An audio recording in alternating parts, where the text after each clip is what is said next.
Seguimos, después de haber considerado en la anterior meditación la realidad ineludible de la muerte, hicimos alusión, aunque ahora nos vamos a detener un poquito más, a lo que a continuación tendremos que pasar cada uno de nosotros, y es ese encuentro personalísimo con Dios nuestro Señor, para que nuestra vida quede patente ante nosotros después de ese juicio al que nos someteremos. Nos acogemos al amor de Dios, a la misericordia de Dios, pero no podemos olvidar que es también infinitamente justo.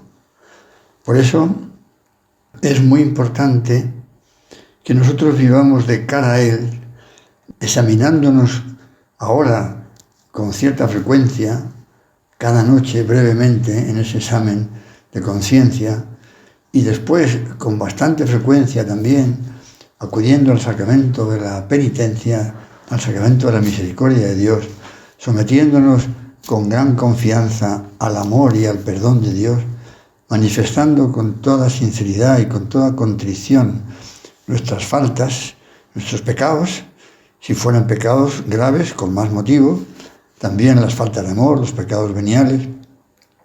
Y de esta manera estamos ya como preparándonos para ese juicio particular que tendrá lugar tras la muerte de cada uno de nosotros. Al final de los tiempos, para que quede patente ante todos los ojos de la humanidad entera, tendrá lugar el juicio final. Los hombres y mujeres que hayamos venido al mundo desde el inicio hasta el final de la historia, veremos la justicia de Dios que premia a los buenos y castiga a los malos. Ya habremos sido castigados o premiados en el momento inmediatamente posterior a nuestra muerte, pero es también muy congruente con la justicia de Dios que eso quede patente ante todos, para que en este mundo, que desgraciadamente a veces parece que triunfa el mal, la injusticia, manifestada en tantas tragedias humanas, guerras, muertes, actos violentos, terrorismo y tantas otras injusticias graves que parece que pasan sin haber sido convenientemente juzgadas, pues allí, en ese momento final, todo quedará ante los ojos de los hombres. Pero antes, como estamos recordando, hemos de someternos a ese juicio particular. Y el Evangelio nos habla en muy diversas ocasiones. Por ejemplo, San Mateo en el capítulo 25, con gran detalle nos habla de cuando venga el Hijo del Hombre, aunque aquí ahora se está refiriendo en este punto más particularmente al momento final de los tiempos, por tanto el juicio final. Vendrá el Hijo del Hombre, hará comparecer ante él a todas las naciones, separará a unos de los otros, como a los pastores separan a las ovejas de los cabritos. Y seremos juzgados, ya lo habremos sido antes, pero ahí de nuevo, ante todos, seremos juzgados por esas obras de misericordia, corporales y espirituales, que hayamos hecho o que hayamos dejado de hacer por omisión. Esa es la materia fundamental del examen, las obras de misericordia, el amor.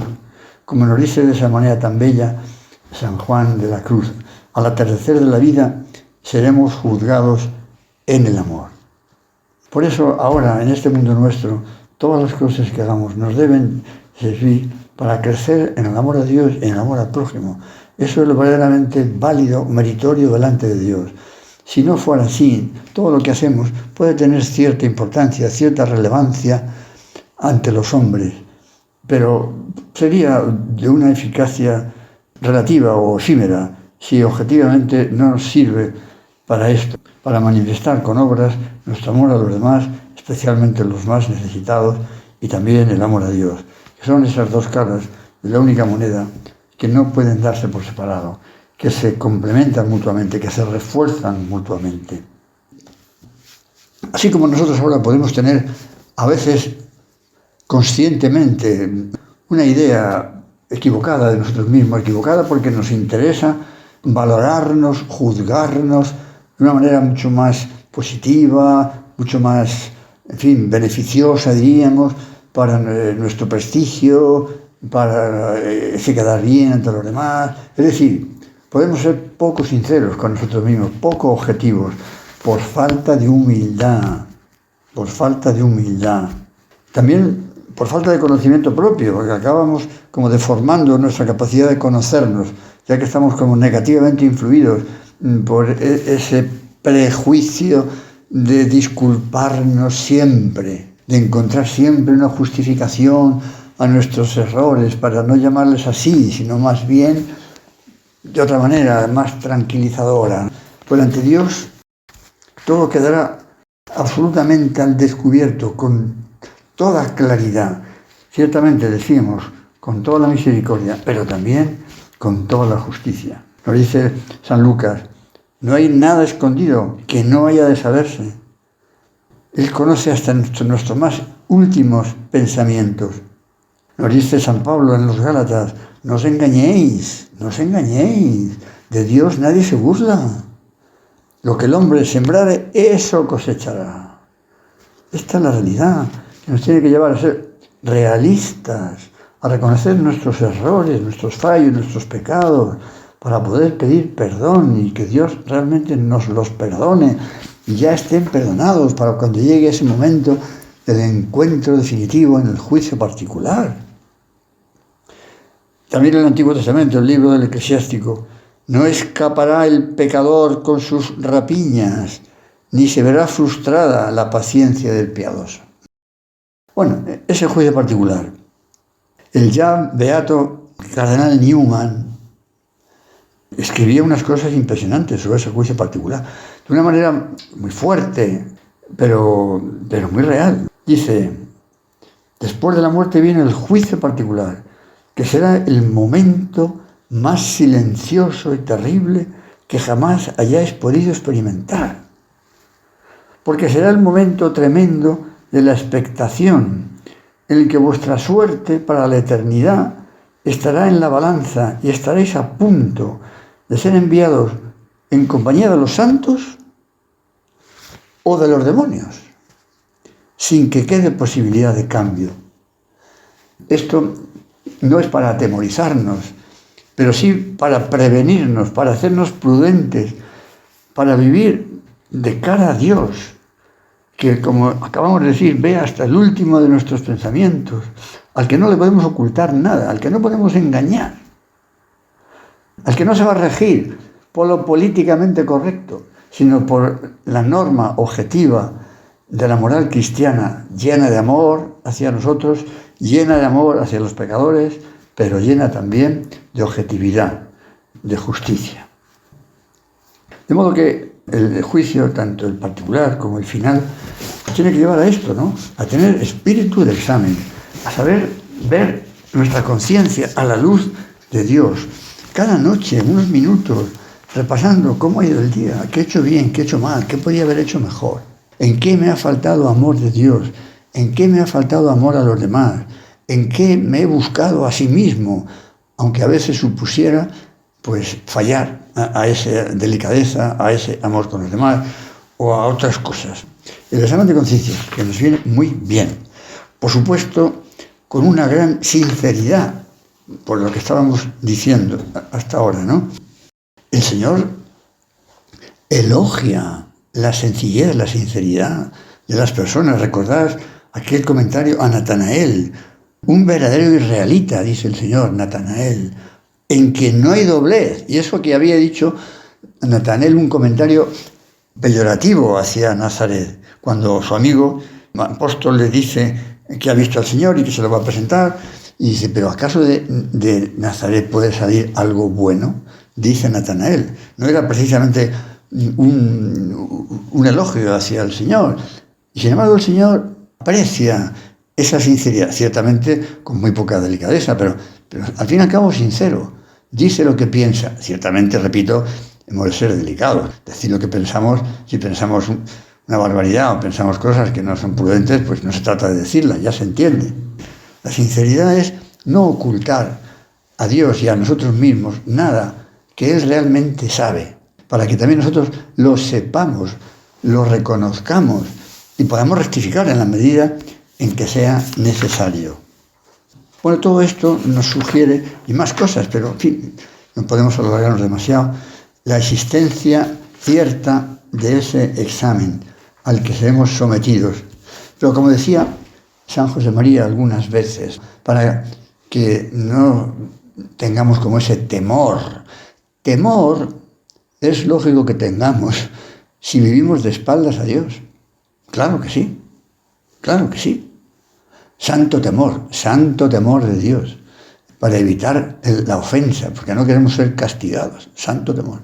Pero si procuramos vivir de cara a Dios, aunque seamos débiles, aunque hagamos algunas cosas que a veces no estén bien, pero las reconocemos, pues entonces, decía San José María, Dios será entonces para nosotros simplemente Jesús, que nos estará esperando, pues para darnos un abrazo, quizá también para hacernos algunas advertencias, hacernos ver momentos de nuestra vida en los que nos ha faltado generosidad, amor, pero que gracias a Dios no son cosas graves, no son cosas graves, son cosas pues que hemos reconocido y que hemos compensado probablemente poniendo más empeño, más amor en las siguientes ocasiones.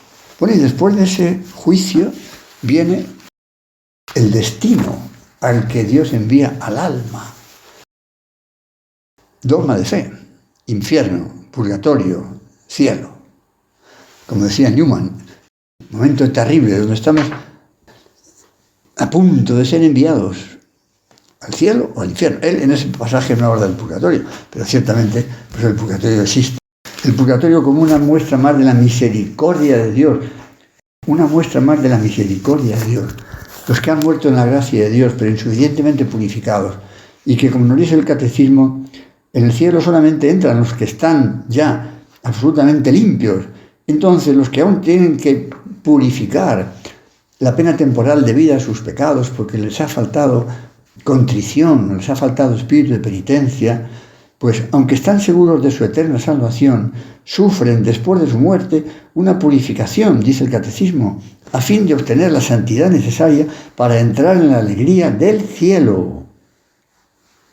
Decía también San José María una expresión muy castiza, incluso taurina, hablando del purgatorio. Decía que hemos de vivir de tal manera que podamos saltarnos el purgatorio a la torera, con esa agilidad de los toreros o de los banderilleros cuando el toro les persigue después del par de banderillas y se acercan corriendo al burladero y con un salto delante atlético se liberan, ¿no?, del miura que les persigue con no muy buenas intenciones. Bueno, pues nosotros estaremos en condiciones de saltarnos el purgatorio a la torera si ahora en este mundo tenemos espíritu de contrición y espíritu de penitencia. Que nos duelan de verdad, sinceramente, nuestras faltas. Aunque no sean faltas graves, aunque no sean pecados mortales, son falta de amor a Dios, falta de amor al prójimo, que aunque, repito, no llegue a ser materia grave, pues nos deben de dejar dolidos, porque no queremos ofender a Dios, no queremos tratar mal a Dios, no queremos tratar mal a los demás. Si hay una verdadera contrición, entonces será mucho más fácil evitarlo en lo sucesivo. Nuestras confesiones serán más eficaces, porque efectivamente haremos más penitencia, o al tener un dolor más sincero, pues efectivamente se purifica más el alma, se limpia más el alma. Le ponemos como incandescente, diríamos, con ese verdadero dolor, que no es una cuestión de sentimiento, ya se entiende, ¿no?, sino de una voluntad firmemente decidida a hacer el bien y evitar el mal. De modo que del purgatorio lo que podríamos recordar es esto. Con la gracia de Dios podemos liberarnos del purgatorio, que aunque los que están allí saben que van a ir al cielo, pero sufren ese tiempo que no sabemos cuánto será, porque ya en la eternidad el tiempo evidentemente tiene otra dimensión. La Virgen de Fátima o a uno de los videntes que le pregunta por cuánto tiempo estará en el purgatorio, una amiga suya, niña que había fallecido, pues la Virgen le da una respuesta que te puedes quedar un poquito, porque dice que mucho tiempo, que estará mucho tiempo. Bien, el tiempo que sea, la esperanza de ver a Dios, eso es lo que les mantiene pues eso, vamos a decir, alegre en medio del dolor de no ver todavía a Dios. Pues si ponemos estos medios, si Dios quiere, nos liberaremos del purgatorio. ¿Y qué pasa con el infierno? Amigo, pues que el infierno existe, igual que existe el cielo. ¿Y quién está en el infierno? No lo sabemos. Pero que hay gente en el infierno y que nos podemos ir al infierno. Evidentemente, todos podemos ir al infierno. Si no somos sencillos, humildes, si no nos acogemos al amor y al perdón de Dios, si nos excluimos del amor de Dios y del perdón de Dios, somos nosotros mismos los que nos condenamos. El catecismo lo dice claramente. Dios ha venido a salvar a todos los hombres. Quiere que todos se salven y lleguen al conocimiento de la verdad. Pero somos libres, nos ha dejado libres con todas sus consecuencias. Y podemos renunciar por orgullo, por soberbia, fundamentalmente por orgullo y por soberbia, al amor de Dios y al perdón de Dios. Por muchos pecados que tengamos y los reconocemos, Dios nos perdona. Tenemos ejemplos claros en el Evangelio. El hijo pródigo, el mismo San Pedro, después de haber negado al Señor, llora, Dios le perdona. Judas habría seguido siendo San Judas y habría muerto mártir como los demás apóstoles si, aun después de traicionar al Señor y entregarle, se arrepiente y llora su pecado y pide perdón, y por supuesto que Dios le habría perdonado. Estuvo 3 años con el Señor, vio milagros, pero no fue sincero, no abrió el corazón, se dejó llevar de la avaricia, de la doblez, y se complicó hasta ese extremo. Es posible que no fuera consciente, que no supiera hasta dónde podía llegar el que él entregara al Señor, qué podrían hacer con él los miembros del Sanedrín. Quizá no pensó que le iban a condenar a muerte. Bueno, ya lo he dicho más de una vez, y habría llegado a los oídos de los apóstoles, después de resucitar a Lázaro, por ejemplo. Los miembros del Sanedrín no se convierten al ver un milagrazo de ese calibre. Más bien dicen, hay que matar al Señor, hay que matar a Lázaro. Están viendo un milagro y no lo quieren reconocer como tal. De modo que las intenciones de aquellos hombres evidentemente no eran nada buenas y eran conocidas como tales. Pero en fin, puede ser que Judas no se hiciera cargo. Sea lo que fuere, si él se arrepiente, Dios le perdona. ¿Qué pasaría en el último instante? Solamente Dios lo sabe. Lo que sabemos es que se desespera y se ahorca. Como decía una niña en una representación teatral de la Pasión en un pueblo del Levante, cuando ve a Judas que se desespera y va y se ahorca, la niña le dice a su mamá, mamá, ¿por qué Judas no ha ido a hablar con la Virgen? ¡Qué idea tan bonita! Si efectivamente Judas va a ver a la Virgen y le dice, he entregado a tu hijo. Judas no se ahorca. Judas no se ahorca. Porque la Virgen, a pesar de esa terrible noticia, le diría que su hijo le perdonaría, que se arrepienta. Bueno, pues es una manera también importante, ¿no?, para tenerla nosotros en cuenta. Dios nos perdona, Dios nos perdona. De modo que con la misericordia de Dios y con la prudencia humana nos liberaremos de ese infierno que significa, dice el Catecismo, permanecer separados de Él, de nuestro Creador, de nuestro fin, para siempre, por propia y libre elección.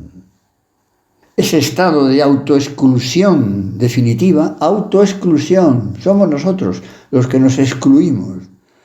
Ese estado de autoexclusión definitiva de la comunión con Dios y con los bienaventurados es lo que se designa con la palabra infierno. Morir en pecado mortal sin estar arrepentidos ni acoger el amor misericordioso de Dios es elegir este fin para siempre. Este es el asunto, ¿no? Este es el asunto. Señor, líbranos, líbranos, líbranos de este terrible error, fruto de la soberbia humana. No tanto de la debilidad. Por supuesto, la debilidad nos puede llevar a cometer graves pecados. Pero si hay humildad, volvemos, nos arrepentimos. Repito, es la soberbia, es el orgullo el que nos ciega y el demonio aprovecha para llevarnos a la desesperanza, para quitarnos toda confianza en el amor misericordioso de Dios. Y, por el contrario, lo que queremos y esperamos es ir al cielo. Ese fin último de las aspiraciones más profundas del hombre, dice el catecismo, eso es el cielo. El fin último y la realización de las aspiraciones más profundas del hombre, el estado supremo y definitivo de dicha. San Pablo, después de aquel arrobamiento, de aquel éxtasis, hasta el séptimo cielo, diríamos, no sabe expresar, le faltan palabras, no encuentra imágenes en las que pueda recoger, reflejar lo que ha visto. Y por eso dice, ni ojo vio, ni oído oyó, y pasó por el pensamiento del hombre las cosas que Dios ha preparado para los que le aman.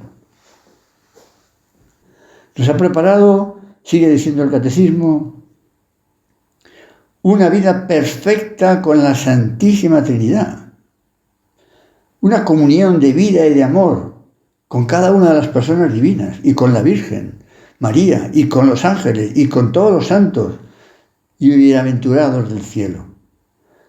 Los que están en el cielo viven en Dios, lo ven tal cual es, están para siempre con Cristo, son para siempre semejantes a Dios, gozan de su felicidad, de su bien, de la verdad y de la belleza de Dios.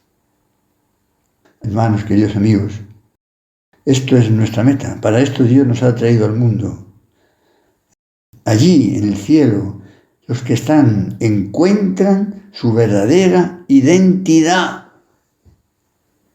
Aquí en este mundo todavía estamos como a la espera de alcanzar nuestra verdadera y definitiva identidad, que es estar con Dios para siempre en el cielo.